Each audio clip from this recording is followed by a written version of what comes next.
Oh my God, it's so cold, I can't even talk.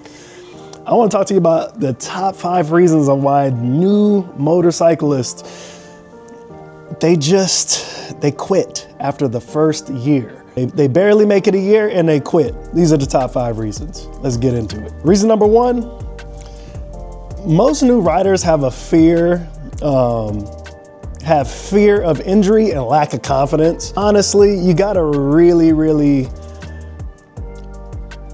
have to really know what you're doing, right? I'm gonna tell you why. It's really easy to feel like overwhelmed by the new experience of riding, right? So there's a lot of factors that go into the fear for new riders, and a lot of it comes from just the lack of time or the lack of miles on their new bike. It also comes from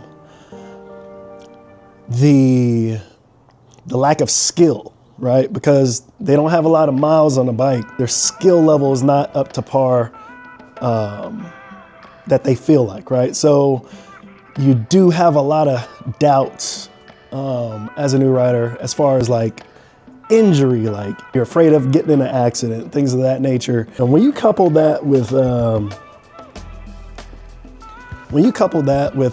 lack of confidence, when you couple that with your lack of confidence, that can really build like a mental barrier and really hinder you and prevent you from even wanting to ride, right? So you got to be very mindful of that. Also, you got unrealistic expectations, right? A lot of us, we romanticize motorcycle riding, and a lot of it is due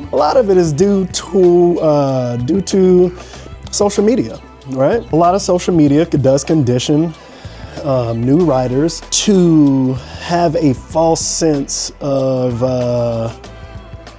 reality, a false expectation, right? You think it's all about the gram, you think it's all about, the YouTube, making cool videos, cool reels and things like that. And the reality hits you after that initial high wears off, that dopamine high wears off of you getting your bike, and it wears off, right? And then you start to realize, damn, I gotta pay insurance. Damn, I gotta make a bike payment. Damn, I gotta do maintenance. I gotta clean my chain. I gotta change my chain, right? I gotta change the oil. Man, new tires are expensive. These are things that we don't think about until it kind of hits you as a new rider. You're like, holy crap.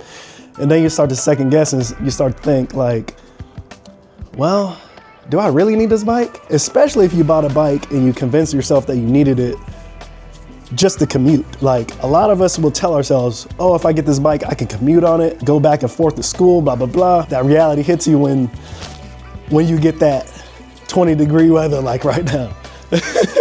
And you're like, damn, I ain't going out on that bike. The reality starts to set in. Your expectations were a little too high, to say the least. Lifestyle incompatibility. This is the third one, right? Lifestyle incompatibility. This kind of rolls in with the last one, right?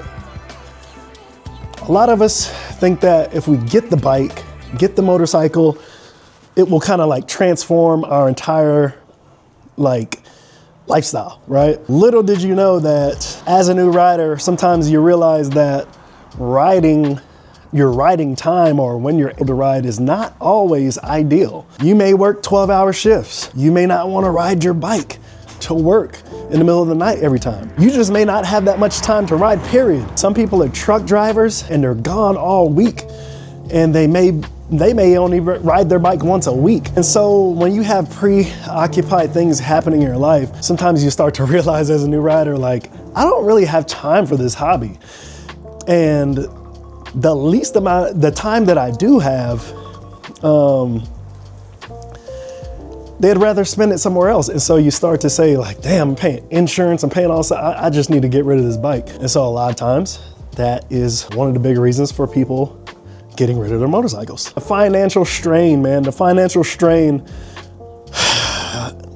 is something that always creeps up on us. Again, we've already said it. You got maintenance, you got You got maintenance, you got gear, you got fuel. I mean, these are things that you got to think about. I wrote some of this stuff down because it's a lot, man. It's a lot, and you really need to think about it when you're considering motorcycle riding as a new rider. If you want to ride, you just got to think about how much this stuff is going to cost you. Of course, when you get your bike, you're gonna wanna do mods. You have to think about those prices. Think about those things as they add up. Things add up. Things add up on these motorcycles, man. It's not cheap. It's not a cheap hobby. So really, really understand what you're getting into. The last one is social isolation. It's actually not even the last one. It's gonna be one more after that. That's gonna be the very last one. But this one is the social isolation. A lot of people, I've said this before, I had a really hard time when I first started riding because I initially got my motorcycle based on, it was like a group hype. My friends were riding. I thought that it would be cool and amazing once I started riding, and the social isolation hit me right away because I started to realize that I only wanted to ride if my friends rode, right? And so a lot of times when you couple this with like